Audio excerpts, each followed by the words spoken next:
Все притормаживали, чтобы посмотреть, что же такое произошло.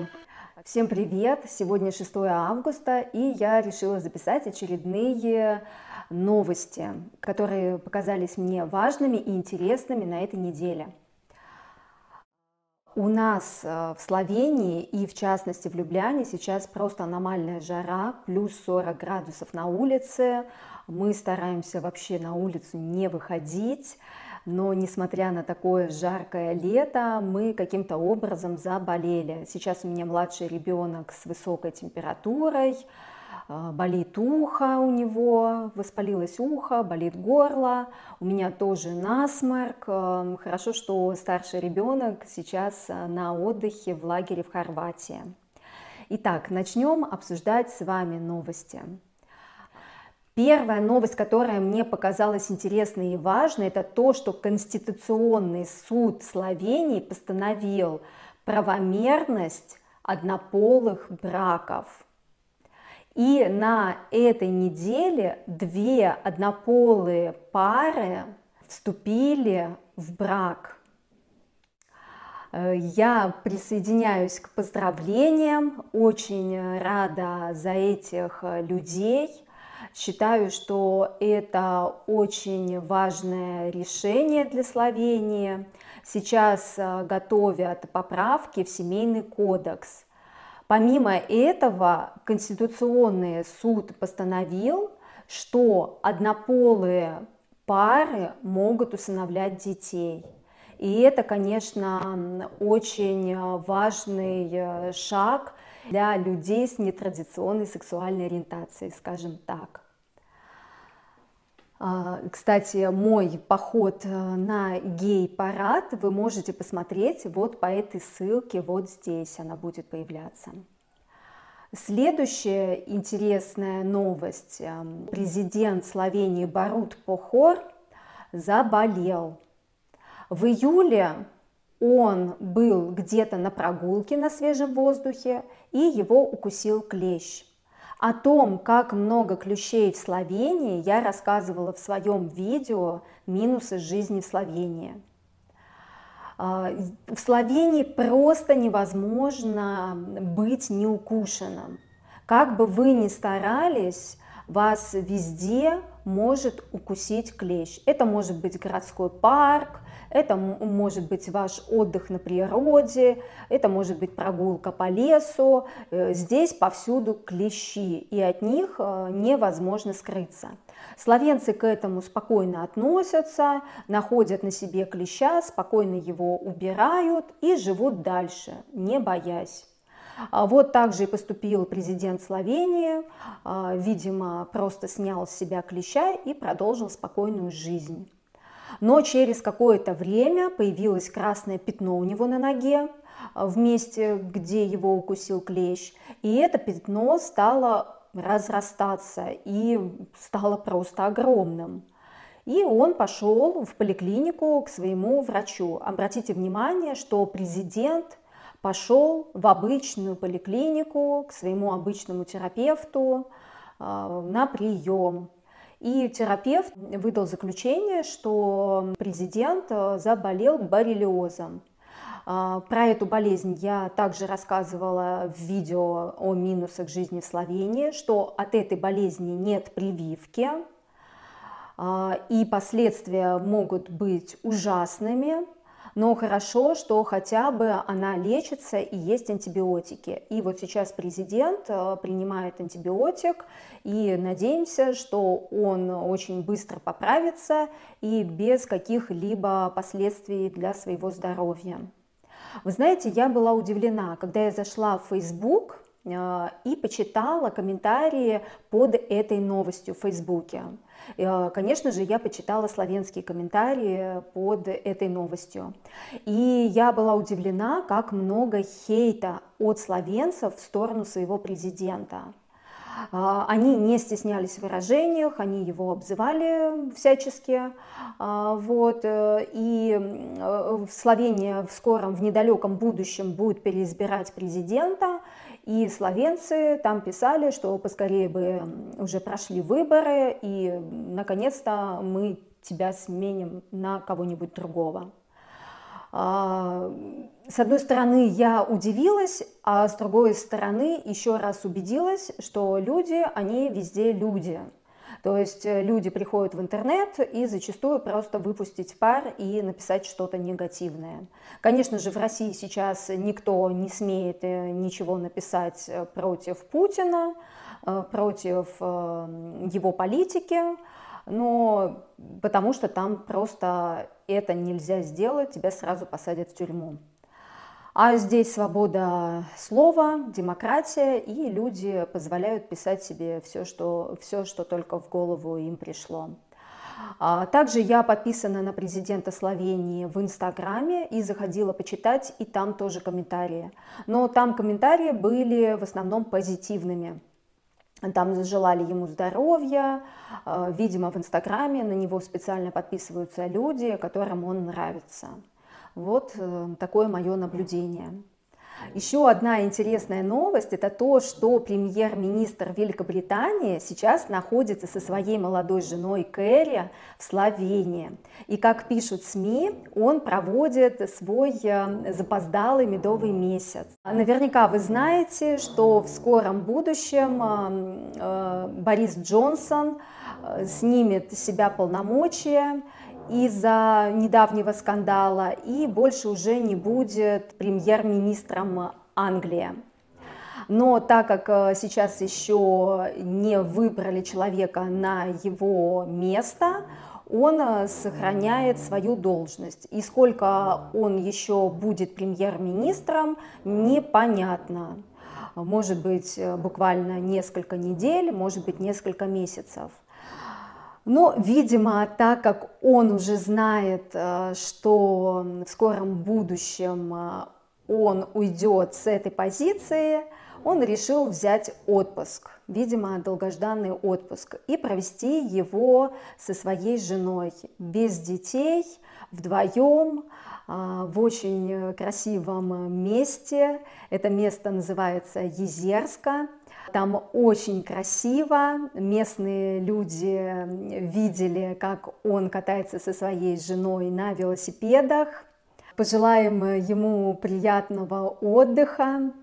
Интересно, как пишут СМИ, что общественность Великобритании очень возмущена его отпуском. Люди считают, что сейчас не самое лучшее время для того, чтобы отдыхать, так как сейчас в Англии сильнейший экономический кризис, и сейчас нужно много работать для решения вот этих вот, для предотвращения экономических проблем. А Борис Джонсон решил взять отпуск и уйти от проблем. Сегодня я написала об этой новости своей подруге в Великобританию. Она сказала, что не слышала, что Борис Джонсон уехал в Словению, но первая ее реакция была обозвать его, что он такой нехороший, мягко сказано, так помягче перевожу ее слова, что он позволил сейчас уехать в отпуск. Но несмотря на весь негатив, я его почему-то понимаю, потому что когда ты знаешь, что ты уже практически со дня на день не будешь работать на этой должности, а у тебя еще остался не отгуленный отпуск, кто бы не воспользовался и не взял бы отпуск, чтобы буквально неделю отдохнуть со своей супругой. Я читала, что Борис Джонсон в третий раз посещает Словению и даже как-то высказывался, что Любляна – это самый лучший город в мире.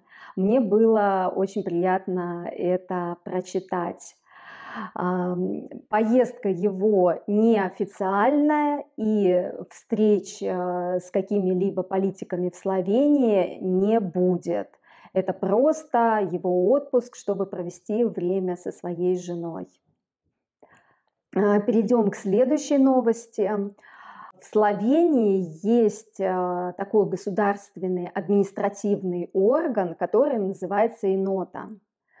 Все люди, которые живут в Словении, обращаются в ИНОТу по различным делам. Заменить там какие-либо документы, например, сделать прописку. И особенно этот административный орган очень важен для нас, для иностранцев. Мы постоянно обращаемся в ИНОТу.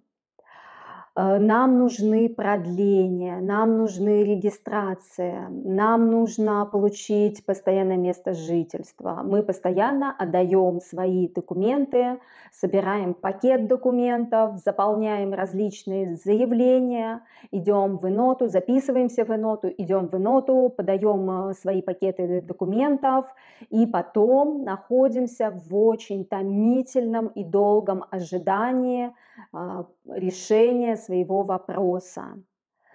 И большинство иностранцев всегда сталкивались с проблемами. Очень долго ждать свои документы, очень долго. Вот сейчас, например, наши друзья ждут уже почти год решения по получению ПМЖ, постоянного места жительства. Они прожили 5 лет в Словении, подали свои документы на продление, и, к сожалению, почти год они ждут свои документы и никак не могут дождаться, пока не ждали ПМЖ, их временный вид на жительство закончился, и им пришлось собирать новый пакет документов, платить новые госпошлины и параллельно с ПМЖ подавать снова на ВНЖ. То есть такая большая бюрократия, настолько долго ждать своих документов и настолько большая текучка в этой ИНОТе, просто неимоверная. Люди постоянно увольняются. Очень много иностранцев подают свои документы. Например, сейчас в работе в ИНОТе находится более 20 тысяч документов от иностранцев. То есть 20 тысяч пакетов сейчас находятся на рассмотрении. А в ИНОТе работает чуть больше 20 человек.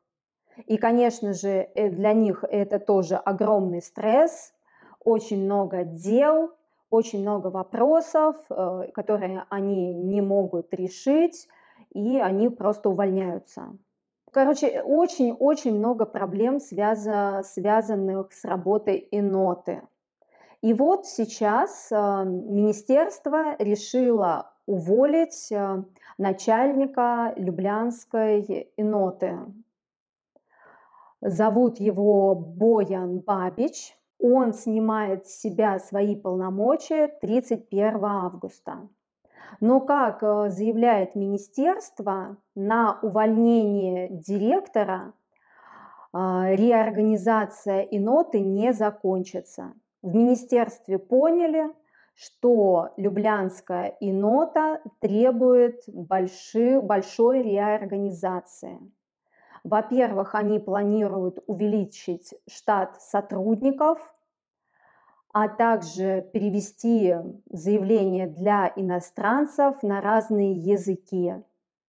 По сегодняшнему закону все заявления, они на славянском языке.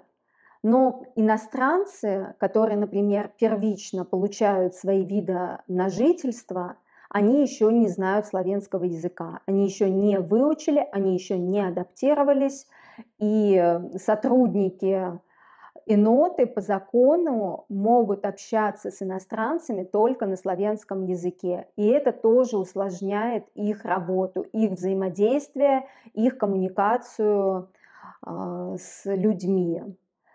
Мы все очень надеемся, что Люблянская ИНОТа будет реорганизована в лучшую, конечно же, сторону, и что наши дела и наша коммуникация с сотрудниками будет более быстрая, более правильно настроена. Потому что вот сейчас, конечно, очень многое зависело от того, какому сотруднику твое дело попадет. Если твое дело попадет к более опытному сотруднику, более понимающему, то твое дело могло быть очень быстро рассмотрено. Но если твое дело попадает к человеку, который не такой опытный, который уже, возможно, устал от этой работы и хочет уволиться или думает об увольнении, то, конечно же, твое дело может лежать там, ну, не сказать, конечно, годами, но год спокойно может пролежать. Поэтому надеюсь, что это увольнение будет позитивным шагом к реорганизации всей работы Люблянской Эноты. И завершить сегодняшний обзор новостей хочу новостью просто невероятной, которая очень хорошо закончилась. Буквально вчера легкопланерный самолет совершил аварийную посадку на автотрассе. Представляете, огромное шоссе, 4 полосы, 2 в одну сторону, 2 в другую сторону, и над этой полосой просто снижается легкопланерный самолет. Слава богу, что никто не пострадал, пассажир и летчик остались живы. На дороге никто из водителей из автомобилей тоже не пострадал. Но очень интересно смотреть на видео, размещенное в интернете, как быстро там образуется автомобильная пробка. Все притормаживали, чтобы посмотреть, что же такое произошло. Конечно же, сцена была очень кинематографичной. Друзья, на этом я заканчиваю наш небольшой выпуск новостей. Не забывайте, пожалуйста, подписываться на канал, оставлять свои комментарии и ставить лайки. До новых встреч, пока!